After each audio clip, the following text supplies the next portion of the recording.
Pardon the interruption, but I'm Mike Wilbon. It's National Handcuff Day, Tony. You ever been put in handcuffs?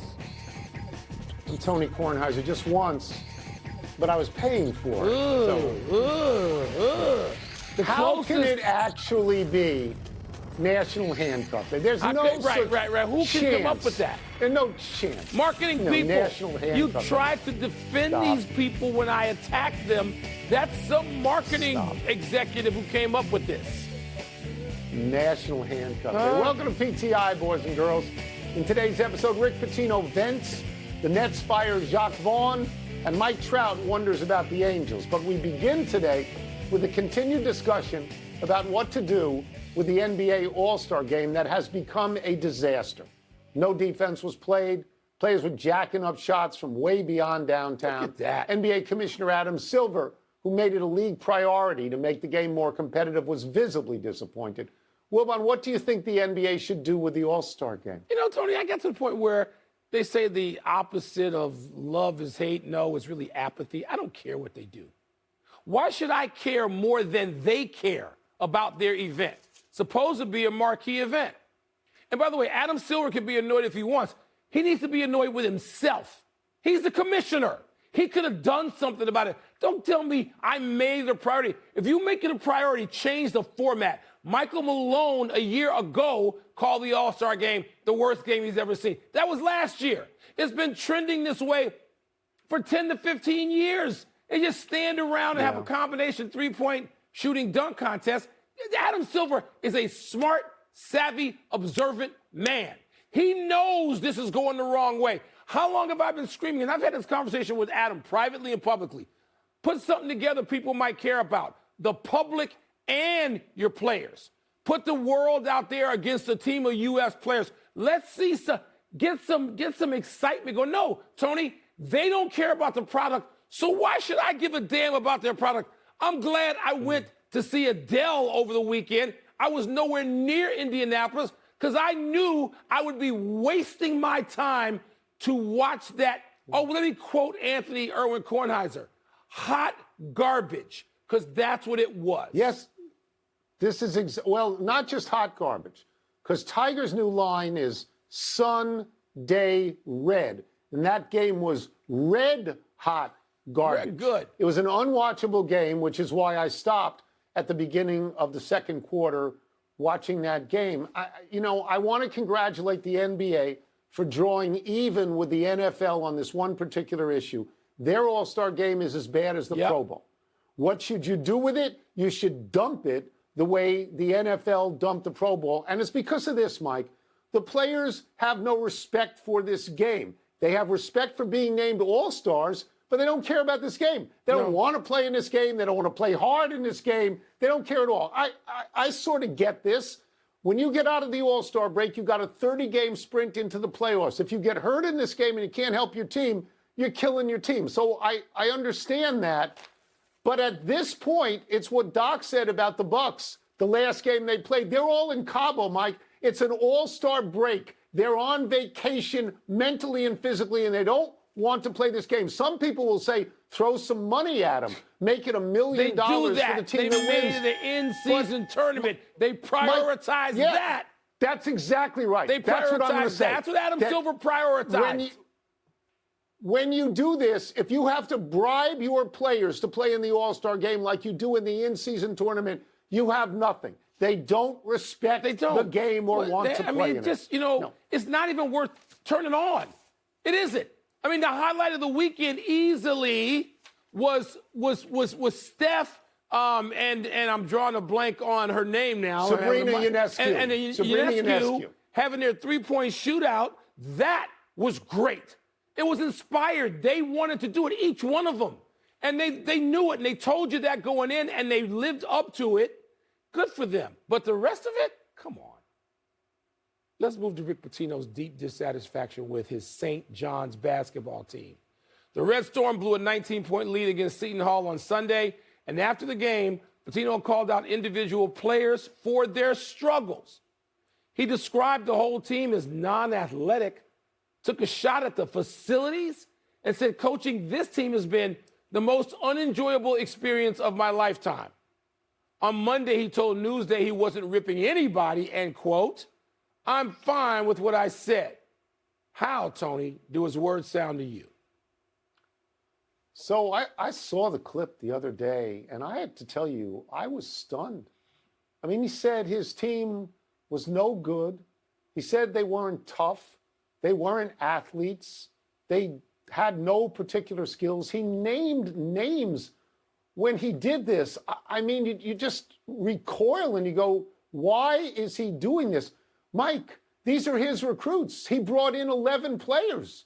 They're on his watch. They're not somebody else's players. I got this great text from somebody who said, tell Pitino Louis Carnesecca's not walking through that door. I mean, this is his first year at St. John's. That's a good line. I'll bet there are a lot of people who hope it's his last year at St. John's. I can't defend this in any way. I know he tried to walk it back, and I think he said something like, I wasn't ripping anybody. I had an even tone, a monotone. He made it sound like a teaching moment. But Mike, if I'm a player for him, I'm going on the internet to find the phone number of the transfer portal. There's going to be all new players there next year. I hope Pitino likes it. Well, but, that's probably what he wants, which would be a bad thing, too. Tony, you can't do that now. This is not the 1970s with Bob Knight. Because everything Bob Knight did then, he couldn't do any one of those things now. And Pitino went on this rant, which you can't have. I mean, I talked about Adam Silver and being accountable at the top of the pyramid. Pitino, this is your program. Rick Pitino's been a great, great, great coach for a long time. And Tony, you know what this reminded me of?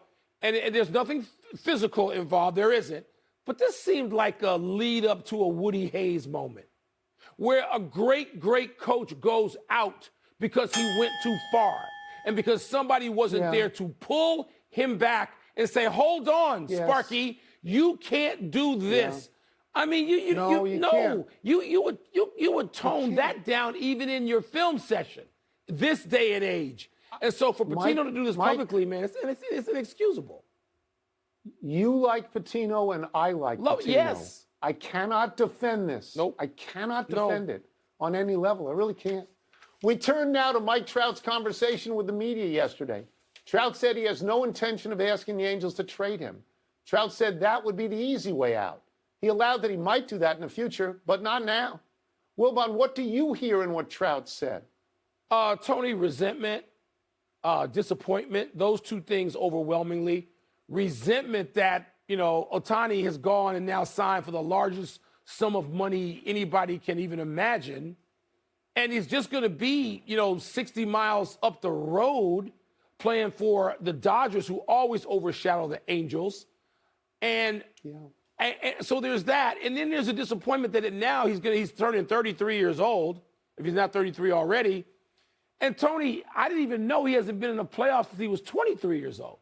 So he's had these great individual seasons which have added up to nothing. I mean, if he was an NBA player, he would have forced his way out by tweeting something, and he would have forced his way to a new team, which is more difficult. You can do that to a degree in baseball. We've seen guys do that in baseball as well. But, man, if you're Trout and you see what Ohtani did, he just said, enough. I don't want to be there with you. And that's what he's hearing, even if it wasn't personal. And I sort of hear it with him. Yeah, what I hear is, I'm not going to ask for a trade, but if you want to trade me, I'm good with that. I hear public relations 101 by Mike Trout. I'm tough, I'm here, I signed, I'm not going anywhere. But nobody really believes that. He can't be happy there. Ohtani just bailed out. And how about this quote from Anthony Rendon? You got to hear this. It's a direct quote. Baseball has never been a top priority for me. It's a job. I do it to make a living. So you can really depend on him, right? Yeah. Listen, Mike, I think the right thing for the Angels to do right now, is trade Mike Trout. It would be good for Mike Trout. It'd be good for baseball. And if the Angels get 3 or 4 prospects that make the big leagues, it would be good for the Angels at this point. Because, Mike, within a year, Trout is going to go and say, trade me. And I say that because he never said, I don't want to be traded. He did not categorically say that. But he called said, it I'm not easy going to way ask out. for When it. he said There's easy a difference. way out, he tagged it. It's a difference. But he put himself in a situation, in a position, Tone, to sort of, say, wait a minute, I'm tougher than that. I can take the tougher road. He did. I mean, he laid it out there. They tried. They tried at the trade deadline. They tried when they brought in Joe Madden. Yeah. They tried spending money on Rendon. They tried with Ohtani. They give Trout $1 gazillion. Trade him now. Yeah. Trade him now. Let's take a break. Coming up, how much credit does Ohio State's interim coach deserve for the team's upset of number 2 Purdue? And was it too soon for the Nets to fire Jacques Vaughn? I had a senior moment with Sabrina Ionescu's name. And it was senior That's moment. okay. She's Don't worry got about it. shoes. Proud of my son Matthew. He didn't go for the LeBron shoes. He went and got Ionescu's shoes. Her Nike shoe, made for boys and girls. There's your big...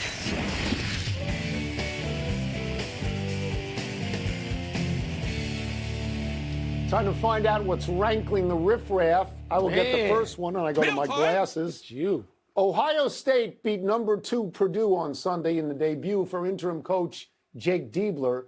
Does this say more, Mike, about Ohio State or Purdue? Tony, indirectly, it says a lot about both of them. And I've watched this game with great interest. It says a lot about the Big Ten. I know that people think the Big 12 seems to, come out in discussion as the best basketball conference right now this season. And I'm not against that. I've watched a lot of some Big 12 games. But the Big Ten, you got road games are just hard to win. I've seen Purdue in person. I think Purdue is a worthy number 1 seed. And not overall number 1. UConn could be that. But it speaks to the quality of the Big Ten. And Ohio State is struggling. They needed to win that game to have any hopes of building a case for an at-large bid by winning a few. Says a lot about the conference. Yeah, I'm going to say that it says more about Purdue than Ohio State. Ohio State might very well be helped by a new voice calling the plays. Yeah. Certainly was probably helped by being at home. Sometimes change is good. But there is a pattern out here for Purdue, and it's not just this year. It's this Purdue team over a while. They have 3 losses this year. Each one is on the road in the Big Ten to an unranked team. And you know why? You do know why. You will agree with this. Big Ten teams are not afraid of Purdue and Zach Edey. They've seen them for 4 years. Yep. They're not afraid of them. Yep. There's a bunch of Big Ten teams that have beaten them. And Purdue is not a great team. They lost last year in the first round of the NCAAs to Fairleigh Dickinson. So I think it says more about Purdue. Look at who they beat, though. Look at who Purdue has beaten. Arizona, Tennessee. No, they have great wins. They've beaten 3 top 5 teams. The Big Ten is not afraid of Purdue. True. Not afraid. They've seen them.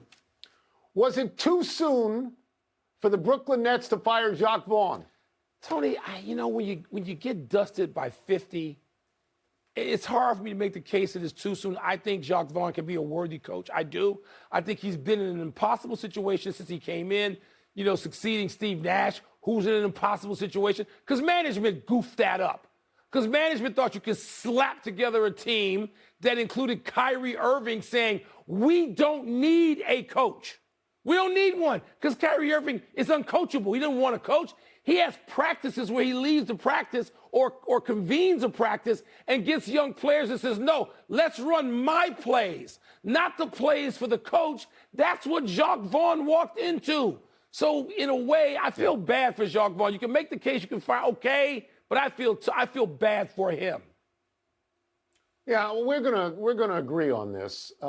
Jacques Vaughn walks into a situation where he has no squad. Yeah, he lost by 50, and that's terrible. And yeah, they're in 11th place, and they've lost, what are they? They're 6 and 18 in the last 24. So you can make a case to fire him if you want. He may be a bad coach. But upper management destroyed this team. Yes. All right, Wes Unseld Jr. got fired in Washington. He has no squad. You're going to fire Chauncey Billups? He has no squad. Upper management on this team got rid of Kevin Durant and Kyrie Irving and James Harden. Who'd they bring in? Ben Simmons, who never plays? No, They screwed there's it up. no They did. squad there. So if you find Vaughn lacking, you need to find the GM and the owner more lacking. And Tony, not just no squad, dysfunctional squad. It was dysfunction everywhere. They want to blame Jacques Vaughn. Come on. Still to come, a Patriots standout calls it a career. And could number one UConn go down tonight? Sounds like a college ball. There are 5 or 6 teams in the NBA that have no squads. Right. What, firing the coach? Yeah. Like, he may be a terrible coach, but you can't tell with this team. No. It's not, you can't tell. No, you can't. Fire the owner. Fire the GM.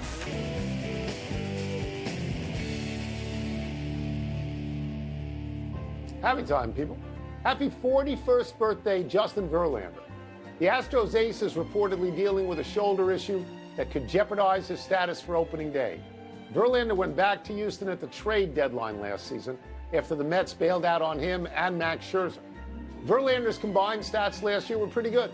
13-8, 3.22 ERA, 27 starts, 162 innings. Scherzer got the last laugh when Texas won the World Series, and they can talk about it when they meet up in Cooperstown. Verlander has 3 Cy Youngs, 3 no-hitters, an American League MVP, a Rookie of the Year. 4 times he led the AL in wins, 5 times in shutouts, twice in ERA. Got any questions about Verlander, huh? There are no questions. The only question I got, the only move that I would even be mildly critical of Theo Epstein for was not getting Verlander, in that 2017 season or 18 after the Cubs won. Might have been able to go, I think it was 17. That Verlander, I know wanted to go there, would have been happy to go there. I'm just saying, Verlander, one of my all-time favorites. All-time favorites, Tom. By the way, happy birthday to Charles Barkley. 61 years old. Kir Royale's on me, by the way, Charles. Kir Royale's. What a all blues around. You are. Around this day 4 years ago, the Cleveland Cavaliers promoted their then 40-year-old assistant to head coach after John Beilein resigned. Within a month, the Cavaliers removed Bickerstaff's interim tag and gave him a multi-year deal. Bickerstaff is 158 and 142 in his 4 seasons there, and 36 and 17 this season. His father, Bernie, still works in Cleveland's front office after his long coaching career. It's interesting that Bernie Bickerstaff began his NBA coaching career as an assistant to Casey Jones on the Capitol Bullets. Look at that. Who would then become the Washington Bullets. There, Bickerstaff would coach Wes Unseld, whose son also became an NBA coach like J.B. Bickerstaff. I love the shot of Bickerstaff of Bernie in that leisure suit. Donovan Mitchell, Darius Garland, Karis LeVert, the backcourt in Cleveland. They are fueling that thing, but it's a balanced team. Small backcourt, but effective as all get out, Tony. Cavaliers, nobody's talking about them. Talking about flying under the radar. They are. A melancholy trails to Lefty Driesell. The larger-than-life Hall of Fame college basketball coach died over the weekend at 92. He was best known as the coach at Maryland who promised the Terps would become the UCLA of the East. But Lefty is the only college coach with at least 100 wins at 4 different schools: Maryland, Davidson, James Madison, and Georgia State. In 41 years as a head coach, Lefty had only 3 losing seasons. When he left coaching, Lefty's 786 wins were 4th all-time behind these guys: Adolph Rupp, Bobby Knight, and Lefty's nemesis, Dean Smith. Man. Lefty never won a national championship. He never reached the Final Four.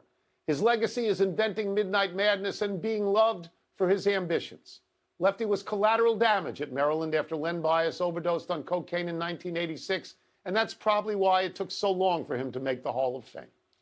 Tony, I had a chance to be around Coach Driesell for years, covering Maryland's teams, his Maryland teams for the Washington Post. And, one of the people who would come up all the time never played at Maryland, but Lefty considered him one of his players, and that was Moses Malone, who signed with the ABA Utah team, if I'm not mistaken, Utah Stars, for like $400,000 a year, which is unbelievable then. Moses, if he'd gone to Maryland and played for Lefty, would have played with a guy named John Lucas, who was only the overall #1 pick and one of the great college point guards of all time. I think Lefty might have gotten his championship, even if he had to go through Dean Smith, the great Dean Smith, to get it. But he was so star-crossed, Tony, but a showman, as you know, and living here and getting to have access all the time on a daily basis to Lefty Driesell and John Thompson at the same time. How lucky were we? I just want to point out for the young people out there, you might not know what it means to become the UCLA of the East. That was an unbelievably brash and confident statement that Lefty made, and he tried his best. He tried. He did. In those days, only one team from each conference went to the tournament. Didn't work for him. Let's go to the big finish. Let's do it. Patriots special team star Matthew Slater retired. How are you going to remember his career? Tony, I'm wondering whether he's going to go to the Hall of Fame. The son of a Hall of Famer, Jackie Slater, 10-time Pro Bowler. Maybe he becomes the first player's father-son. Maybe. Special teamer, I don't know. William Byron won the Daytona 500 under caution. Is that a big deal? The production level, the cameras inside and outside, all of the cars, Mike, every wreck, you see everything. It was fabulous to watch. The Wild beat the Canucks 10-7. You impressed? Well, I was impressed with the stretch of 5 minutes and 45 seconds where the Wild scored 6 goals. Highest scoring game in the NHL this season. The Washington Post reports the Lerner family is no longer exploring a sale of your team, the Nationals. Your thoughts? I'm thrilled. Now put some money in. I'm glad you're not going to sell it to somebody who'll move it to Virginia. Last one, number 1 UConn men at number 15 Creighton tonight. You smelling an upset, Mike? Oh, yeah. UConn has won 14 in a row. Creighton, though, Tony. I think Creighton gets the upset tonight, 10-5 in the conference. We're out of time. We will try and do better the next time. Slam Magazine, Hall of Fame shout out. I'm Mike Wilbon. Same time tomorrow, Knuckleheads. You can get the PTI podcast on the ESPN app or Apple Podcast. Charles, seriously, Kir Royales, he knows, Tony. He's not going to slam me for my favorite drink. Happy birthday. Here's sports. PTI. PTI bonus topic. All right, Wilbon. What second half NBA storyline are you excited about? Tony, there are a lot that I'm actually excited about. Can Denver repeat? Are the Celtics finally going to cash in after their near misses? You can get to Minnesota and OKC and young guys, Shai Gilgeous-Alexander and Anthony Edwards, and whether they're ready to sort of move ahead or move in with the big boys shoulder to shoulder. But I'm going to be obsessed with old guys, Tony. I'm going to go with LeBron and Steph because right now the Lakers are in 9th and the Warriors are in 10th place in the West. That means play in. If they stay in those positions, they play each other in a single gamer. I mean, I don't want to turn this into Magic Bird because that was for a championship, and we're talking 9th and 10th. The excitement over that, though, then you come to reality, which is say, wait a minute, one of these guys is eliminated? I don't want them to be eliminated. Yeah. I want more LeBron and Steph. So I want to see if somebody or both of them can rise, Tony, into real playoff spots. Yeah. I am most excited about the fact that there won't be another All-Star game this year. I'm happy. Amen. I didn't like that at all. Yeah. We talk about the Warriors and the Lakers every single day here. And we talk about Steph Curry and LeBron James every single day. And I'm not sick of them. And if they played in that one-game playoff, it would be the highest-rated game all year and would dwarf almost anything except the NBA Finals. But they are old, and they're not going to win. And so I'm going to turn my attention to 2 storylines in the East. Okay. And one, as you mentioned, is Boston. I want to see, can Boston go into the playoffs dominating like they've been doing, dominating, so that they have the confidence to believe that they can win the championship. They have no doubts in their mind. And the second story is about Doc Rivers. Can Doc Rivers right the ship in Milwaukee? Or is this destined to become the anchor on his career, dragging the whole thing down?